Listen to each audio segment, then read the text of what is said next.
हूँ इंजीनियर स्नेहा और आप देख रहे हैं नेशनल चौपाल। और इस वक्त हम ईदगाह पर आए थे जहाँ पर तमाम मुस्लिम जमात के लोग एक साथ सार्वजनिक रूप से नमाज पढ़ने आए थे। क्योंकि आज रमज़ान का अंतिम दिन है और इस रमज़ान के अंत में यह ईद उल फितर मनाते हैं और अपना उपवास ख़त्म करते हैं। आज से पहले उन्होंने लगभग 1 महीने तक अपना रोज़ा रखा था।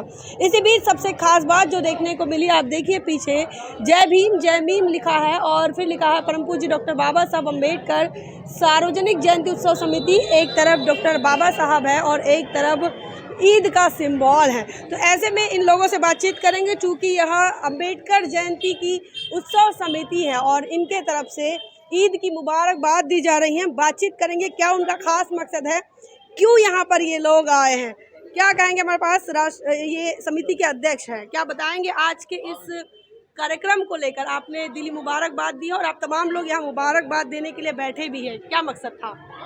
मकसद तो यही है कि ये भारत वर्ष जो है पुरातन वर्ष से भाईचारे के साथ में अभी तक के आया है और सामने भी जाए, यही एक संदेश है। और ये भी हमारे भाई बंधई है तो उनका जो त्यौहार है तो उनको ही मुबारकबाद तो क्यों नहीं देना चाहिए, यही आशय के साथ में। और ये भाईचारा कायम सदा चलता रहे, युगों युगों तक के चलता रहे, ये आशय के साथ में हमने ये अपना स्टॉल लगाए थे। तो बता दें कि दलित मुसलमान भाईचारे की बात यहाँ पर अध्यक्ष के माध्यम से कही गई है और भी लोगों से बातचीत करेंगे। क्या नाम है साहब आपका। फिरोज खान पठान। क्या संदेश है आज के मौके पर। संदेश वही है कि खुशी बांटो, सब साथ में रहो मिलजुल के। ये दंगा फिसाद तो सब बेवकूफ़पना है कि नहीं। यहाँ तो सभी शुरू से ही माँ बाप के ज़माने से सब एकता खा रही, क्या सभी साथ में रह रहे। और आज देखो जवानों की पार्टी कैसी कर रही, दिख रहा है सरासर आप लोगों को। तो इसलिए सब साथ में रहो, मिलजुल के रहो, क्योंकि अपना हिंदुस्तान तो ऐसा है, ये तो नहीं कि पाकिस्तान है तो भैया मैं वो हूँ और मैं वो हूँ। क्या अपन तो यही पैदा हुए, यही मरना है। क्या कहेंगे। हमारे साथ वरिष्ठ पत्रकार है, एडवोकेट है, क्या है आज का संदेश और क्या मकसद है आपका। नेशनल चौपाल का इस रमज़ान ईद पर मैं बहुत बहुत स्वागत करता हूँ। बाबा साहब अम्बेडकर का जो भारतीय संविधान है, उन्होंने ब्रदरहुड, लिबर्टी, यूनिटी और इक्वलिटी पर लिखा है। इस रमज़ान ईद के पावन पर्व पर डॉक्टर बाबा साहब अम्बेडकर सार्वजनिक जयंती उत्सव समिति की ओर से हम अपने अल्पसंख्यक भाइयों को तहे दिल इस रमज़ान ईद की मुबारकबाद देने आए हैं। ये भाईचारा हमेशा चलता रहे, यही हमारी कामना है। मुझे डॉक्टर बाबा साहब अम्बेडकर जयंती की ओर से रमज़ान ईद को हमारे सभी मुस्लिम भाइयों को ईद की मुबारकबाद। जिस तरह भारतीय संविधान के हिसाब से इस देश में सभी को बराबरी का हक अधिकार है, सभी को अपने अपने त्यौहार मनाने का पूरा अधिकार है, और उसी के तहत हम मुस्लिम भाइयों को जयंती के माध्यम से ईद की मुबारकबाद देते हैं। धन्यवाद। क्या बताएंगे मेशराम सर। एक तरफ जो है इधर ईदगाह है और इधर अम्बेडकराइट लोग बैठे हैं, बीच में सड़क है, कितनी दूरी है। ज़्यादा दूरी तो नहीं है मैडम।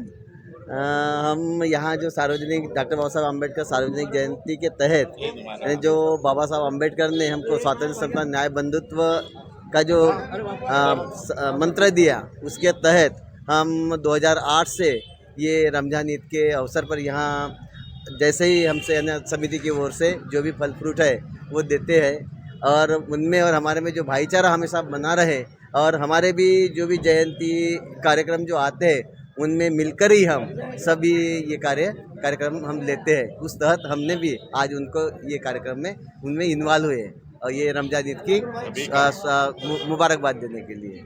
सभी का खून मिला इस धरती पर, बस इतना ही कहता हूँ, है ना। और दिली मुबारकबाद मुस्लिम भाइयों को देता हूँ। तो और भी यहाँ साथी हैं, उनसे बातचीत करेंगे। क्या संदेश देंगे आज इस ईद उल फितर पर। हम संदेश देना चाहते हैं, सबसे पहले तो आपके चैनल को धन्यवाद। हम संदेश देना, ईद मुबारक हो आप सभी को, रमज़ान ईद की दिली मुबारकबाद। हम चाहते हैं कि इस देश में अमन भाईचारा हो और सब मिल के हिंदू मुस्लिम सिख ईसाई सभी मिलकर साथ मिलकर रहे। और देश प्रगति पथ पर हो और भाईचारा बना रहे, यही आप चीज़ ये रमजान ईद की दिली मुबारकबाद देते हुए। क्या बताएंगे भावेश सर, आज के मौके पर क्या संदेश है? नेशनल चौपाल का धन्यवाद कि वो ये इतना अच्छा इवेंट्स कवर कर रहा है और भारत के सभी भारतीयों को आज की ईद मुबारक। और बस यही अमन शांति रहे, शांति से रहो और जियो और जीने दो। Thank you. क्या बताएंगे आज के इस मौके पर आपका क्या संदेश है?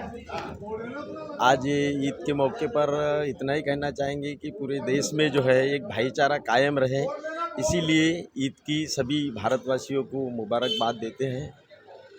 आज मुसलमान परेशान हैं और देश में भारत का संविधान है, बावजूद इसके परेशान है, क्या कहेंगे?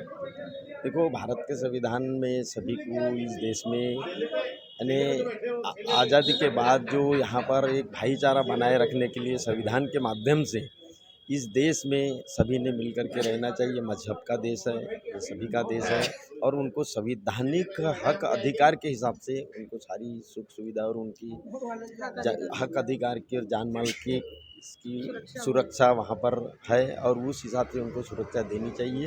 उनको यानी इस देश में भाईचारा कायम रहे, इतने। और भी लोगों से बातचीत करते हैं, चूँकि तमाम अम्बेडकराइट लोग यहाँ मौजूद हैं। क्या संदेश है आज का ईद के मौके पर? ये रमज़ान ईद की दिली मुबारकबाद सभी को।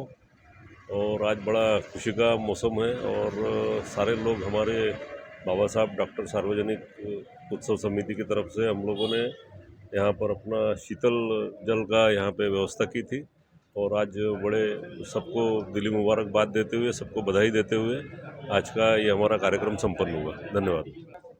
जय भीम। और मैं डॉक्टर साहब अम्बेडकर जयंती समिति की ओर से हमारे मुस्लिम भाई को सभी को मैं ईद की मुबारकबाद देना चाहता हूँ। क्या बताएंगे, आज आपकी इस समिति की तरफ से मुबारकबाद भी दी जा रही है और ईद मनाई जा रही है? सबसे पहले तो संपूर्ण भारतवासियों को रमज़ान ईद की बहुत ही हार्दिक शुभकामनाएं। डॉक्टर बाबा साहब अम्बेडकर जयंती समिति और हमारे मुस्लिम समाज के सभी साथी ने मिलकर इस देश में एक सौहार्दपूर्ण वातावरण निर्माण होना चाहिए, ऐसा आज हमने इस ईद के उपलक्ष्य में संकल्प लिया है। और हम चाहते हैं कि संपूर्ण देश में भाईचारा बने, एक दूसरे के प्रति जो नफरत के भाव है वो समाप्त हो और शांति प्रस्तापित हो। यही डॉक्टर बाबा साहब अम्बेडकर जयंती समिति की तरफ से आज के दिन हमारा संदेश है। ये मुसलमानों के साथ एक सौतेला व्यवहार होता है, ऐसा आमतौर पर माना जाता है। कैसे देखते हैं आप? क्या वाकई में सरकार की तरफ से या सरकारी जो रवैया है वो मुसलमानों के लिए सौतेला होता है? ऐसा कुछ अनुभव आया आपका? देखिए, भारतीय संविधान अनुसार संपूर्ण देश में सभी को समान नागरिकता का हक दिया गया है और इस हक के अनुसार अगर बाबा साहब के लिखित संविधान में जो बातें निहित है तो मैं समझता हूँ कि इस देश में सभी धर्म के जो लोग हैं, दलित, मुस्लिम, सिख, ईसाई, सारे लोग एक बंधु भाव के हिसाब से इस देश में आज तक निवास कर रहे हैं। और यही मैं समझता हूँ कि हमारे देश की कॉन्स्टिट्यूशन की एक डाइवर्सिटी है, जिसके कारण हम संपूर्ण देश में एक सरकारें इस डाइवर्सिटी पर काम नहीं कर रही है। देखिए, ऐसा है कि जो सरकारें सत्ता में आती है वो अपने तरीके से अपना कानून लागू करती है, ऐसा मुझे लगता है। तो जो इस देश में संविधान को मानने वाली अगर सरकार आ जाती है तो इस देश में मैं समझता हूँ कि संपूर्ण अच्छे तरीके से भाईचारा जरूर निर्माण होगा, ऐसा मेरा पर्सनली मत है। तो हम बात कर रहे थे अम्बेडकर जयंती उत्सव समिति से। क्या संदेश है आज ईद के मौके पर, क्या कहेंगे? बहुत बढ़िया है, बढ़िया, शांति से नमाज वगैरह सब बाकायदा हो गई है, अदा हो गई। कैसा रहा आपके 30 दिनों का रोजे का सफर? बहुत अच्छा रहा, बहुत। क्या बताएंगे, आपके तमाम लोग आपको देख रहे हैं, इन लोगों को क्या संदेश देंगे?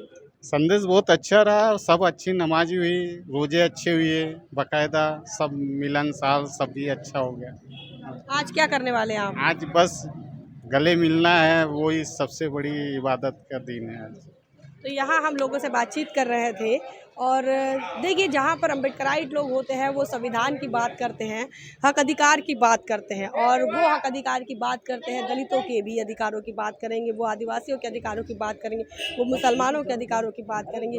एक तरफ पूरे देश के अंदर कैसा माहौल है, कैसा उत्पीड़न है, वो एक दृश्य है और दूसरी तरफ बाबा साहब को मानने वाले, पैगंबर साहब को मानने वाले लोग जो है वो भाईचारे का संदेश दे रहे हैं। यही आज की बड़ी खूबी है। क्या कुछ आपका मानना है कमेंट सेक्शन में लिखिए ज़रूर। बने रहे नेशनल चौपाल पर, तब तक के लिए जय भीम, जय भारत।